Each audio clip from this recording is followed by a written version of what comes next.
You're listening to Interactive Wrestling Radio, featuring the Interactive Interview, courtesy of WrestlingEpicenter.com.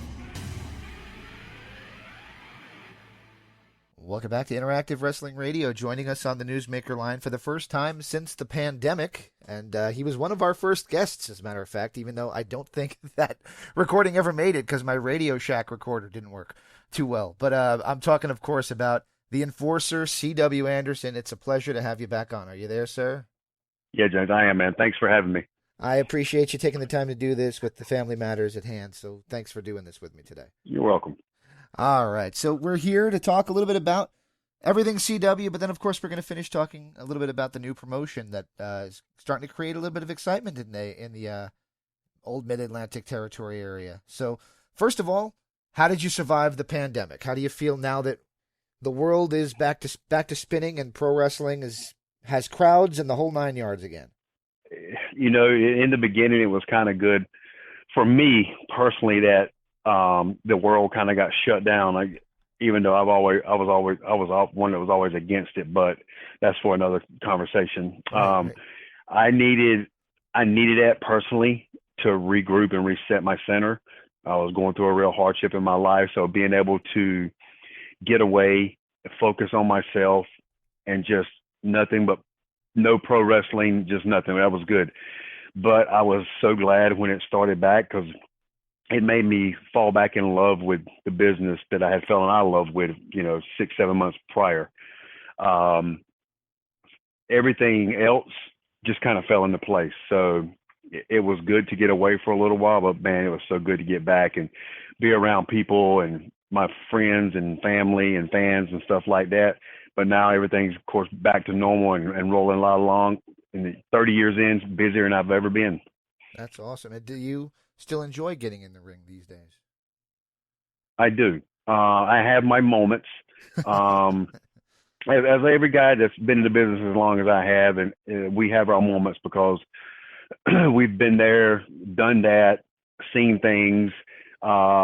It's now when I do get hurt, the times I do get hurt, it's a little harder to recover than it was when I was in my 20s. So, and then the injuries have just been piling up as far as all the ones from years prior, and then the years of being a baseball catcher, just the punishment I put on my knees and my ankles. Right, yes. Mm-hmm. Wow. It's starting to accumulate, and now it's that whole pay to Piper type deal is starting to go into effect. But I'm still busy. I'm still in great shape, the best shape I've been in 30 years. And like I said, I do have my moments, but for the most part, I do enjoy it. Absolutely. Are you surprised by the way that ECW is being looked at still? With the guys like Tommy Dreamer is just revered in the Impact Wrestling locker room, and you just saw the angle with Jack Perry, which didn't turn out well in the end with everything that happened with CM Punk, but bringing in Rob Van Dam and ECW, the nostalgia for what was that little promotion from the Northeast seems to still be strong and living 20 plus years later. We're the Rocky Horror Picture Show. We have a cult following that's never going to die. It's always going to be there. I'm so blessed and honored to be a part of it. And there's only a few of us left from ECW that can still go at a decent rate and a decent clip. For the most part, a lot of guys have moved on with their life. Injuries have taken a toll. Some just don't want to do it anymore. But we're the predecessor of what is now, so to speak, AEW, because I was talking to somebody, and however my feelings are with some of the things that go on there at that company, hell, they said, well, ECW is kind of the blame for some of that because you guys transitioned wrestling away from what it was at one point. And yeah, I get that. But seeing Tommy and Bully, and then seeing RVD on AEW and Sabu a little bit, and catching Jerry Lynn every now and then when he does an appearance it does my heart good to see my family like that still going like they are. It's funny you mentioned that. I listen to a lot of Jim Cornette's podcast. In fact, I think he might be the only wrestling podcast that I do listen to. And, of course, Jim's got his opinions and views on ECW. And Sometimes he gives it the respect it deserves, and sometimes decidedly not. Um, Right. One thing that came up when they did the Dark Side of the Ring on Bam Bam Bigelow is just how many of those guys from ECW just 25 years ago are just not with us anymore. And it's so Yeah. sad to think about that. Was it the was it the stuff that happened in the ring, the violence and how extreme you guys were, or was it more the behind the scenes stuff that you think is responsible for how few of those guys are still on our planet? I think it's a culmination. You can't attribute it being the ring. You can't attribute to the stuff behind the scenes with the drug use, the alcohol. You got to go with everything because I don't know who said this. It might have been Buff Bagwell one time, or might have been Eddie Guerrero, because they said something about taking certain things, taking stuff to go to sleep, stuff to keep moving. And we perform at such a high level that only the fans see for 10, 15 minutes at a time. They don't see the downtime. They don't see what it's like to jump in a car soaking wet and sweaty from your match and having to rush to the next town 3 and 4 hours away to get in your hotel room to possibly get a couple hours of sleep. For instance, and I'll just use me as an example. For 20 some years, a chiropractor has pretty much saved my career more time than not. And he tells me every time, and I just saw him the other day, trying to take care of something that I got injured working Dreamer August 6th with my neck, was he says it's not the wrestling. He said, yes, you do get hurt wrestling. Like when I blew my L5 and S1 with Spike Dudley at the arena for Shane Douglas's Hardcore Homecoming. Those things happen, but it's the afterwards of jumping in a car that we normally don't fit in. And by no means am I one of the bigger guys. So I couldn't imagine the Braun Strowmans, the Andres, those guys having to get in a car and drive. But get in a car because, some of us are wider than others and drive 3, 4, 5 hours cramped up, not moving, and your muscles are just tight and stiff. He said, that's what hurts you. And he even told me the first time it was all my travels to Japan. He said, you're wrestling, X amount of times and you're jumping on a plane and sitting for 14 straight hours, not moving. He said, it doesn't do you good.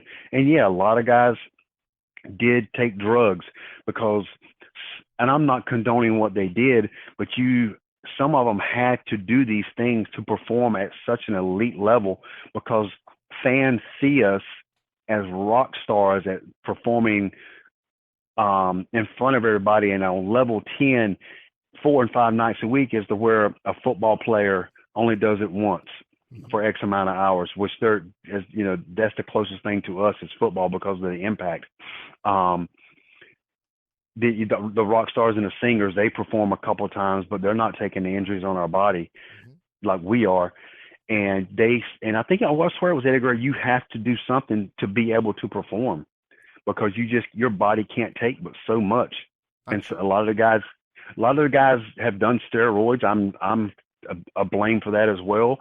And it's not so much as to look apart, but it's also to help recover and get ready for the next day. And because if you don't work out, if you don't do the things, steroids ain't gonna do shit for you. And you're just gonna it's gonna make you fat. I'm sure Eddie did say it, but I do know who said it to me, exactly what you just said, and it was actually Ricky Steamboat. Okay. Yeah, he said he took downers to get down and uppers to get up in the morning, and it's just the lifestyle. For the stuff I do around here, like we'll talk about Mid-Atlantic Territory Wrestling in a little bit, and it's 3, 4, 5 hours away sometimes. I work for my company, or not my company, but the AML, that's my home company. They're a couple hours away every time. It doesn't matter where I am. If I drive home, I get home 11, 12, 1, 2, 3 o'clock in the morning, whenever it is. You can't go to bed. I am so wired from the drive, from the shows, from everything, that it takes me a couple hours. My fiance, she'll sleep on the way home, and she'll get home and she'll crawl into bed and go right to sleep, and I'm sitting right there. I just can't do it. So by the time I do get to sleep, it's 5 o'clock in the morning. And I have to take something to go to sleep. It's usually like a goodies or something like that. I stay away from the other stuff. I've been lucky enough to be disciplined enough to not have to take those things. Some guys drink. I don't. I may have a glass of wine here and there or a beer here and there, but a lot of them drank every night with the pills. I remember several occasions when I first got to ECW, we'd go out to Bourbon Street in New Orleans and stuff, and I wasn't a drinker. And if I was hanging out with the Dudleys and Tommy Dreamer and those guys, and Bubba would give me shots of tequila and I had to drink it, and you had to. I remember one night in Florida, we were all in the pool just hanging out, and Balls Mahoney started popping somas in everybody's mouth. I didn't know what they were. Oh boy. Wow. And you do it because you're told to an extent. That's just how it was. But those guys on a nightly basis. Wow. With Bubba, I'm not Bubba. Bubba, no, not Bubba. I meant Balls and Axel on a nightly basis. We're doing things like that. And again, I'm not condoning what they did. I had a different approach to it, but I try to explain this to people, and even my family doesn't get it sometimes, that wrestlers, we're not normal. We're not normal people. To go out and do what we do and enjoy it, it is a drug for us. Is it a drug to get that rush from the crowd, the adrenaline rush, seeing your family, being able to perform, being able to satisfy somebody's thirst for, you performing for them, and see, that's my drug. Like I said, we don't drink, we don't smoke, we don't do any of that. I had a show last month at AML where George South and I wrestled this phenomenal tag team called the Blockbusters. If anybody's listening, look these guys up. They were trained by Dr. Tom Pritchard, two good-looking kids. Great tag team. They're from the UK. Wow. But there's over 1,000 people at this show. George and I walk out, and when George gets in the ring, he's like Hulk Hogan. George South is like Hulk Hogan. And the adrenaline was running through me so hard. I was sitting there bouncing. I said, George, let's go home now. It doesn't get it. The crowd was so hot. And those guys, the Blockbusters, said they had never experienced anything like that. That's because of the emotion. And again, it's the emotion that was brought into it. So I know it's a long explanation for a lot of things, but sometimes people have to just sit back and understand that wrestlers, we're not normal people. Absolutely. And I got to ask you, I don't know how much of I'm sure you crossed paths with him over the years, but any thoughts on, because every time we mention Tommy Dreamer, the first thing that comes into my mind is Terry Funk. Any thoughts on the passing of Terry Funk? Terry, no, I've lost so many people in this business, sometimes I'm numb to it. There's a few that really hurt. Eddie Guerrero hurt me. Test hurt me. Bobby Eaton crushed me, and New Jack crushed me. Bobby and New Jack crushed me because I was so close, and I was even closer to New Jack than I was Bobby Eaton, because Bobby was my idol, and New Jack was one of my best friends. Terry hurt. I told people, and you can go back to any of my interviews when I talk about Terry Funk, he was the only man in this business that I was legit scared of. He put that kind of fear in us by how real he made it. He helped elevate the Extreme Horsemen in MLW, myself, Steve Corino, and Simon Diamond, Just Incredible. He helped elevate us with all our matches. MLW, right? Yeah, that was amazing. Yeah, he was so sweet. He was such a sweet man. Yes, he was. And so giving, so nice. And when we lose people in this business all the time, but when we lose a legend like Terry, you're kind of never the same, because those guys you just can't get back. Lost. There's so many times I wish I could call up New Jack and talk to him. The same thing with Bobby Eaton. He's always been my idol, but in the same way with Terry, I haven't seen Terry in years, and now I'll never see him again. Absolutely, nicest guy, and I would never forget. I called him like 4 years after I did my first interview with him, and I called him up. He was going to do something on my show where he and Missy Hyatt were going to be on at the same time, and that just basically became just me listening to them talk and tell stories, and it was the easiest show I ever did because I didn't have to do anything. But he remembered me from an interview 4 years prior and picked up the phone. How you doing, Arizona, James? I was like, how in the world is that possible? Just the nicest guy you'll ever meet. Yeah, he is. Absolutely. Well, you mentioned, I did not know this before the conversation. I won't pretend that I knew, but you mentioned that on August 6th, you got back in the ring with Dreamer. And that's kind of funny because the last time we spoke, it was the 20-year anniversary, or close as could be, to the ECW Guilty as Charged match you had with Tommy. Hmm. How is it to still get in the ring with Tommy these days? As easy as it's ever been. Um, he was always Tommy was one of my favorite people to always wrestle. He's one of my closest friends, and I love him even more because when I went through those things a couple years ago, he was right there on the phone. It was even he even was laughing about it backstage, talking about, it was all hands on deck because he had heard that I tried to kill myself, and um he was getting people together to reach out to me because I was going through such a bad time. And he even blamed Brittany because he said it was her fault because me and Brittany had split up and a lot of things were going on.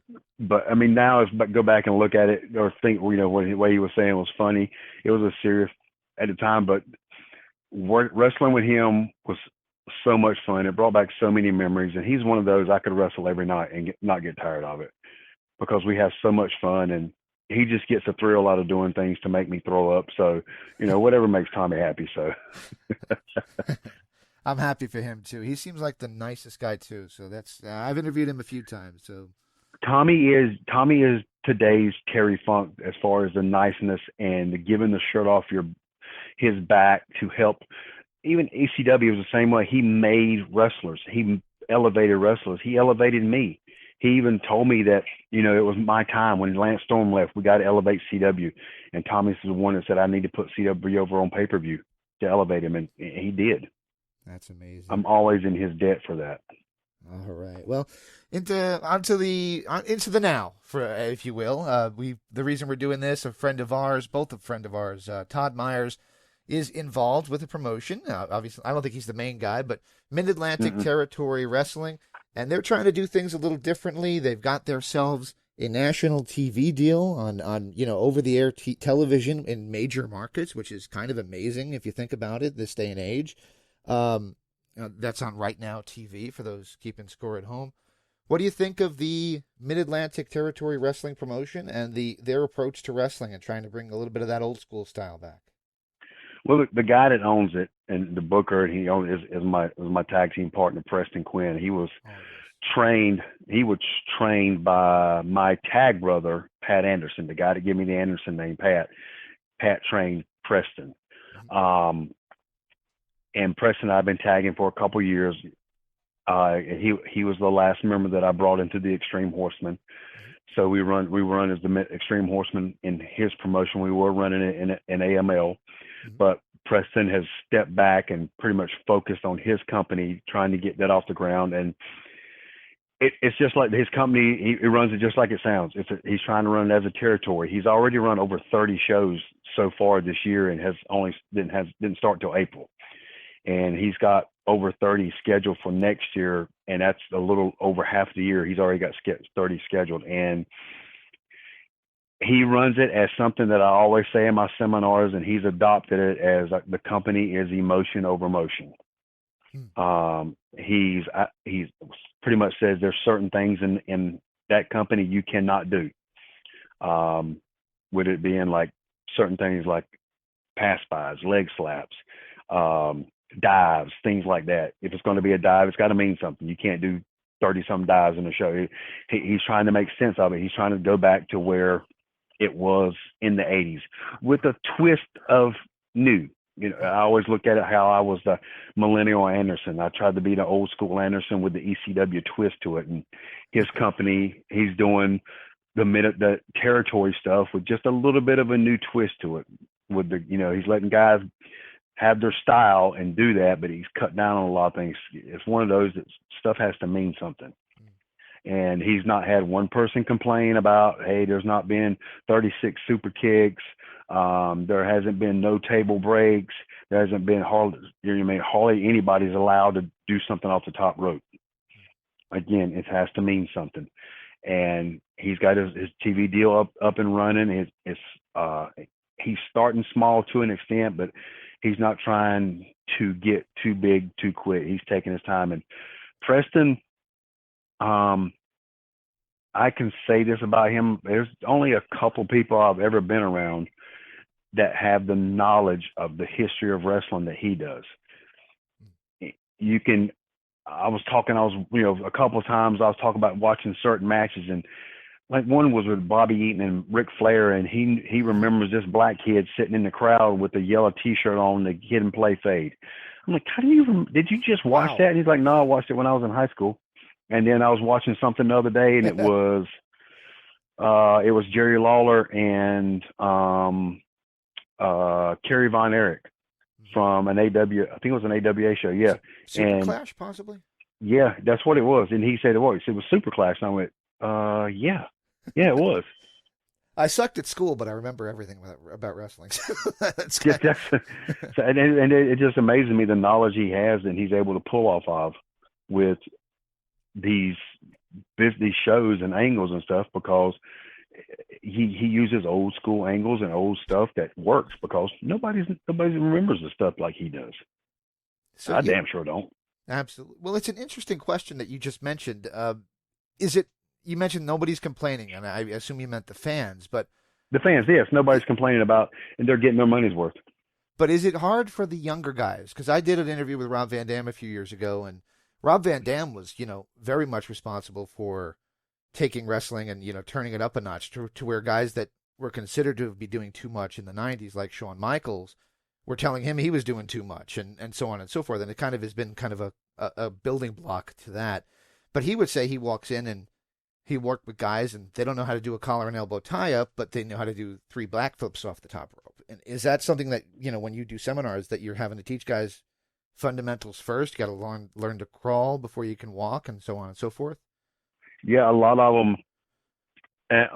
them, they don't know the fundamentals. I just went and taught a seminar Thursday night for LeBron Cozone over in Greensboro, his Firestar Pro Wrestling. That's another great promotion, another great school. And Cozone is a young guy that knows his stuff as well. He's got some great students, and he teaches them the fundamentals and all the other stuff. You want to do all the back flips and stuff? Hey, learn that on your own. We're going to teach you how to wrestle, because it is a crawl before you can walk. It is an infantry before airborne. Because you have to have the basics of this business. You have to bring the emotion back for the stuff to make sense. I tell people this, and humans have an 8-second attention span. Goldfish have a 9-second attention span. They have a longer goal, even though it's a second. Our attention span is very short, so you can't be in a hurry doing things. You have to do these certain moves, and as I always say, let it marinate so it can digest. A lot of these kids want to do all these high fly flippies and stuff like that. And I tell them, I said, you have a bump card in this business. Mm-hmm. And the smarter you are, the longer that bump card is going to last. So you keep doing stupid shit. And again, AEW is a perfect example of stuff that they do that they could get away with doing half the stuff they do. And there's I'm not taking those guys are some of the most talented athletes I have ever seen. Mm-hmm. I can't do half the shit they can do. Not a bit, but I can tell a story. That's right. And I don't have to do some of that stuff, because I can tell a story and I can make them believe what I'm doing. And if you cut some of that stuff down with all the flips, your career is going to last longer. Guys breaking their legs, guys getting dropped on their heads, guys breaking their neck for meaningless things, stuff that makes no sense. And there's the generation of wrestlers now, because a lot of times they don't get trained the right way. They don't get humbled. Mm-hmm. Like I know, the generation of wrestlers, the generation of kids growing up now, I'll use this example, and if anybody that's a baseball person, the generation now of kids are born on third base thinking they hit a triple. I like that. That's pretty cool. Getting ready to watch my Diamondbacks play in the playoffs that I don't think we belong in, but there you go. So I'm definitely a baseball guy. So there you go. So that's the thing is, if you can there's ways of doing less and getting more out of it. And those guys, and everybody's adapted to it here at Mid-Atlantic. A lot of them can do the stuff, but then they go out and do the things like, again, when I wrestled with the Blockbusters last month with George South. We didn't do anything. It's nothing simple. I mean, everything was simple. We maybe did 2 or 3 moves, but the story we told, they couldn't believe how they said we go and do matches and guys are doing flip, flip, flip, dive, flip, flip, flip. They're calling 36 spots. He said, I think we did. He said, what did we do? 2 spots in this match, and got way more over than something we've ever done with other people because of the story we told and how we brought the fans into it. Absolutely. And I'm listening to George South for years tell us that. You compare George South to Hulk Hogan, who's my favorite wrestler, and I still feel like I have to explain to people, yeah, he didn't do much, but you remember everything he did. So yes, that's a big deal. There was a wrestler that talked about, I think it was Triple H, talking about you have a movie that has 100 car crashes and fight scenes and deaths and kills and shotguns and all kinds of stuff like that. He said, but those aren't the ones you remember. You remember the Sling Blade. You remember Shawshank Redemption. You remember those types of movies because they told you a story and you got so invested in those characters. All right. Well, I'll let you go in just a few moments, just a couple more if you don't mind. We talked about the Extreme Horsemen last time around. I was a big fan of that in MLW. And, of course, Steve Corino has a relationship down south in NXT and training in the WWE Performance Center. I guess my question would be, do you have any interest in ever pursuing something like that, in entering a major training facility like the WWE and helping out the young guys in that sense, on that scale? I can't say yes or no right now. As if I had to give me an answer right now, it would possibly be no. I have a very good career where I'm at in my job right now. I have tenure, and I enjoy what I do. And, years and years ago when Steve first started, he wanted to get me down there and get me a job down there. And I was always so afraid that if I went down there and they didn't like what I did and I'd be fired in a year and then I was back to square zero. I would always, would I love to go and train with him every day and hang out with him every day? Yeah, I would. Because he and I can never not get together and there not be a story told. So, but I like doing seminars like I do now, going so many times a year and teaching seminars, because my philosophy the whole time is I want to leave the business better than I found it. That's awesome. All right. Well, before I let you go, I have one last favor from you. I think I might have asked you this last time around too. It's a weird question. Are you ready for it? Ready. All right. So the second interview we did was in 2006. And for some reason, my co-host was determined to get you to swear at us in Japanese. I don't know why, but you want to do that too? Would you like to say a swear word to me in Japanese? There's kuso and icheuzo bakayara.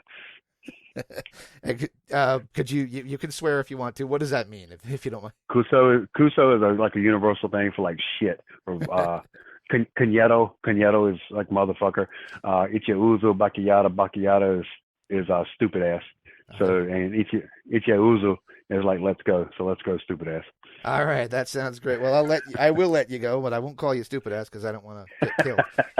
But I thank you for taking the time to do this. Mid-Atlantic Territory Wrestling. It's on Right Now TV. That's on their Roku as well. If you're streaming it, if you want to watch it on Real TV, if you're in a major market, you can find it.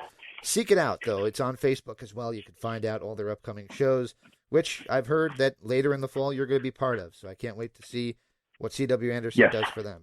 And you mentioned AML. Did you want to say anything about those guys real quick before I... Oh, AML's been around for 8-9 years. They are the ones that run WrestleCade. If you've never been to a WrestleCade event, I don't know what you're waiting on. It is Christmas for us wrestlers, and AML still draws the largest houses in the Mid-Atlantic. I mean, like the last one had like 1,200 people. We have, like, next month we have Brutus the Barber, and I forgot who the other one is, and Jake Hager is going to be there. Last month was Godfather. Last year we had a show with Arn Anderson, Brock Anderson, FTR, Brody King, guys like that. So they're always bringing guys in for the fans to get to see. So if you want to see great professional wrestling in North Carolina, check out AML Wrestling and definitely come and visit WrestleCade, which is Thanksgiving weekend. Thanksgiving weekend. All right. I'll definitely be helping to promote that any way I can. So I appreciate you taking the time. And Be sure and tell your fiance how sorry I am to take you away when she needs you. So I'm sorry to do that to I you. will. She's sitting here eating crackers right now, so I will let her know. All right. Tell her I hope she feels better, and I'll let you know when I get Thanks, this James. up online. I'll send you a link. Yeah, man. Appreciate it. Have a good day, sir. Thank you. See ya. Bye-bye.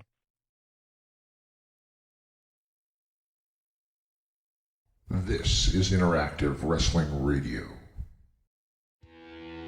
Interactive Wrestling Radio. Interactive Wrestling Radio. Interactive Wrestling Radio. Interactive Wrestling Radio. Interactive Wrestling Radio. Interactive Wrestling Radio. Oh, Rush. Featuring the interactive interview. Interactive interview. Interactive interview. Interactive interview. Interactive interview. Interactive interview. Interactive interview. Oh, yeah. Formerly The Blaze.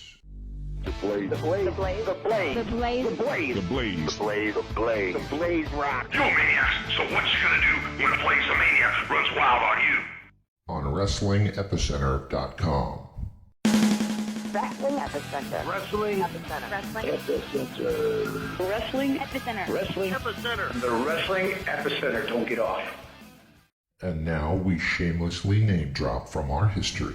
The Wrestling Epicenter would like to apologize for the following. All right, everybody.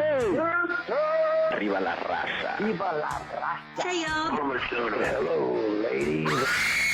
Hey guys, we had a lovely conversation. First lady. Absolutely. Oh, look at me. He's so kooky. Be there. Where else? Interactive Wrestling Radio. Wrestling. Epicenter. Oh my God, you win! Love being interactive. I was not shooting. Yeah, I almost missed my fan. Breaking neck. I got 2 words for you. I've heard a lot about you guys. Excuse my language. You're going to go to the shop. Plenty of no. Into the many. No nerves. That was great. It's going to be cool. What it's all about. The purest point of view. The living legend. Champion. Arrogant. You just make me Instead of statement, I'm talking to you. so lonely without you. In the land of extreme. Testify. Nevermore. Interactive interview. I'm not just the best. Interactive interview with a plastic You head. earned the right. Nobody. You better keep listening. Thank you very much. Controversy creates cash. Professional Made wrestling. in the USA, baby. Memphis wrestling.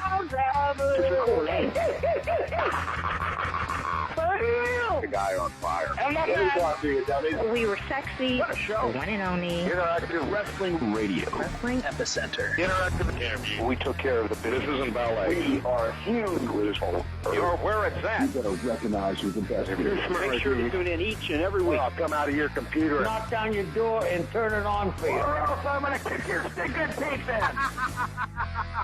And that's the bottom line. Have a nice day. Don't forget to like and subscribe.